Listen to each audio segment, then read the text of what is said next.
आज Doubtnut app download करें। Doubtnut पर अपने सभी गणित, रसायन विज्ञान, भौतिक विज्ञान और जीव विज्ञान के डाउट्स का करो सफाया। बस प्रश्न की फोटो खींचो, एक ही प्रश्न को क्रॉप करो और तुरंत वीडियो सोल्यूशन पाओ। अभी डाउनलोड करें। नमस्कार दोस्तों, हमें एक घातीय समीकरण दिया हुआ है 2x माइनस 5y बराबर 9। और क्या करना है, इसके जितने भी पूर्णांक हल हैं उन सबका एक समुच्चय लिखना है। तो 2x माइनस 5y बराबर 9 के सभी पूर्णांक हलों को हम क्या करना है, समुच्चय लिखना है। तो आइए पहले इस समीकरण को हम देखते हैं ध्यान से। तो हमारे पास जो समीकरण है वो कुछ इस प्रकार है, 2x माइनस 5y बराबर 9। अब इसको थोड़ा और एक साइड, एक तरफ क्या करते हैं, हम x रख लेते हैं और दूसरी तरफ में y के चरण रख लेते हैं। तो हमारे पास आ जाएगा 9 प्लस 5y बराबर 2x। इसको एक बार और हम इस तरह से लिख सकते हैं, यहाँ पर हम x लिख सकते हैं और यहाँ पर आ जाएगा हमारे पास 9 प्लस 5y बटे 2। अब हमें क्या करना है, पूर्णांक हल लिखने, मतलब x का मान भी एक पूर्णांक होना चाहिए और y का मान भी एक पूर्णांक होना चाहिए। तो जो x का मान है वह है 9 प्लस 5y बटे 2। अब यह पूर्णांक तभी होगा जब 9 और 5y क्या होंगे, सम संख्याएं होंगी।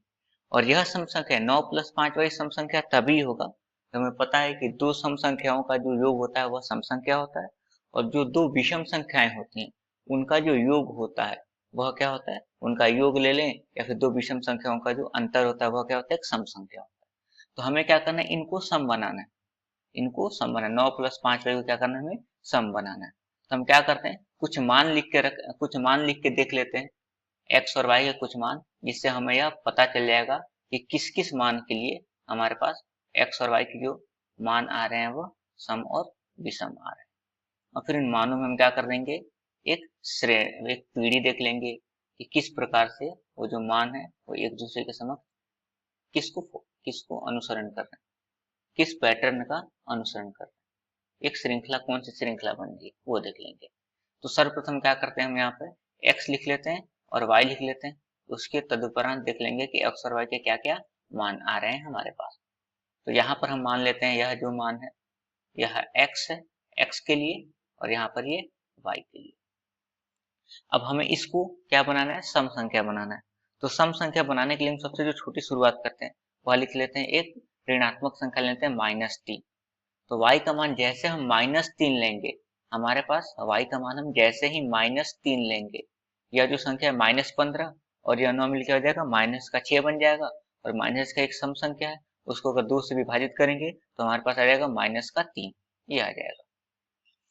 और फिर -3 के बाद इसको, अब यह तो सम और एक विषम, तो एक जैसे हमें पता है कि एक ऐसा संख्या है, यह संख्या हमारे पास विषम है, तो इसको भी हमेशा हर हालत में क्या रखना है, विषम ही रखना है। तो 3 के बाद से क्या रखें, 2 रखेंगे तो सम हो जाएगा, तो क्या रखना पड़ेगा, 1 रखना पड़ेगा। तो जब हम यहाँ पे -1 रखेंगे तो 9 - 5 4, y का मान अगर हम यहाँ पे -1 रखेंगे तो क्या बन जाएगा, ये 4 और 9, कितना, 9 और 5 4, 4 बटे 2 कितना हो जाएगा, 2 हो जाएगा। अब -3 रख दिया, -1 रख दिया, फिर 1 रखेंगे नहीं तो फिर क्या हो जाएगा, ये एक, हाँ 1 रख सकते हैं, 0 नहीं रखेंगे, 0 अगर रखेंगे तो ये क्या हो जाएगा, हमारे लिए सम हो जाएगा, ये विषम। तो विषम और सम का जो योग होता है वो क्या हो जाएगा, विषम हो जाएगा। तो अब हम रख देंगे यहाँ पे 1 रखेंगे, 1 रखने पे क्या रहेगा, ये विषम ही रहेगा, और विषम का योग क्या हो जाएगा, सम हो जाएगा। तो y का मान अगर हम 1 रखते हैं तो जो x का मान है वो हमारे पास आ जाएगा 7 आ जाएगा। फिर y का मान 2 नहीं रख सकते, फिर सम हो जाएगा, क्या रख सकते हैं, 3 रख सकते हैं।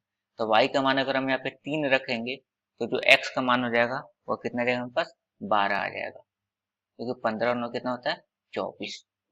फिर उसके बाद से अगर हम y का मान 5 रखते हैं तो 5 रखने पे क्या आ जाएगा, 25 और 9 34, तो x का मान आ जाएगा 17। इसी प्रकार से हम नंबर क्या रखते जाएंगे यहाँ पे अलग अलग, और x का भी मान आते जाएंगे और y के भी मान आते जाएंगे। तो अगर हम इन नंबरों को ध्यान से देखेंगे तो -3 -1 1 3 5, तो इनका जो अंतर है वह कितने का है, 2 का अंतर है इनमें। और इनको अगर हम ध्यान से देखें, इनको अगर हम ध्यान से देखेंगे तो -3 2 7 12 17, तो इनमें जो अंतर है वह कितने का है, 5 का अंतर है। तो x के दो समानांतर, x के दो एक x के दो श्रेणीबद्ध जो नंबर है और संख्याएं हैं उनमें जो अंतर है वो 5 का है, और y के जो लगातार नंबर है उनमें जो अंतर है वो कितना है, 2 का है। तो इसको अगर हमें समुच्चय के लिए लिखना होगा, समुच्चय के फॉर्म में लिखना होगा, समुच्चय के प्रकार में लिखना होगा, तो पहले हमारे पास क्या आ जाएगा, हमारे पास जो संख्याएं बनेगी वो कुछ इस प्रकार से दिखनी शुरू हो जाएंगी। एक बन जाएगा -3, जो दूसरा हो जाएगा वह हो जाएगा 2, -1, जो तीसरा हो जाएगा वह हो जाएगा 7, चौथा हमारे पास आ जाएगा 12, चौथा हमारे पास आ जाएगा 12, यह 12 हो गया और यहाँ पर आ गया 3। फिर एक और लिख सकते हैं हम यहाँ से 17, ऐसे ही करके हमारे पास क्या आ गया, बहुत सारे समुच्चय आ गए। और इनको अगर हम शब्दों में लिखने चाहें, अगर परिभाषित के प्रकार में लिखने जाएं तो हम क्या लिख देंगे, परिभाषित प्रकार में अगर हमको लिखना होगा तो इसको, या जो भी समुच्चय होगा उसका नाम हम दे देते हैं ए समुच्चय, या हमारे लिए यह भी एक समुच्चय ही है, इसका भी नाम देते हैं ए। तो जो ए समुच्चय है उसको लिखने का एक और जो तरीका हमारे पास हो सकता है वो कुछ इस प्रकार रहेगा कि जो ए समुच्चय है उसको हम इस प्रकार लिख सकते हैं, यहाँ पे x और यहाँ पे y, x, y कैसे एक दूसरे से संबंधित है कि जो हमारा x है उसको हम लिख सकते हैं 5 के योग 2, x को लिख सकते हैं, और जो y है उसको हम लिख सकते हैं y बराबर 2 के -1। इसमें देखेंगे 5 का अंतर आ रहा था, इसमें हमारे पास 2 का अंतर आ रहा था, तो ये हो गया। और यहाँ पे जो k होगा कोई सा भी वास्तविक संख्या हो जाए, कोई सा भी वास्तविक संख्या।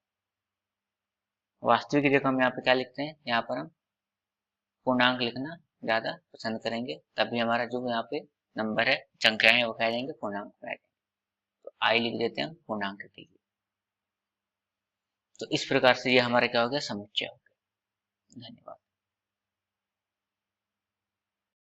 कक्षा 6 से 12वीं से लेकर नीट, IIT, JEE वो एडवांस के लेवल तक 1 करोड़ से ज्यादा छात्रों का भरोसा। आज ही डाउनलोड करें डाउटनेट ऐप या व्हाट्सएप करें अपने सारे डाउट्स 8400 400 400 पर।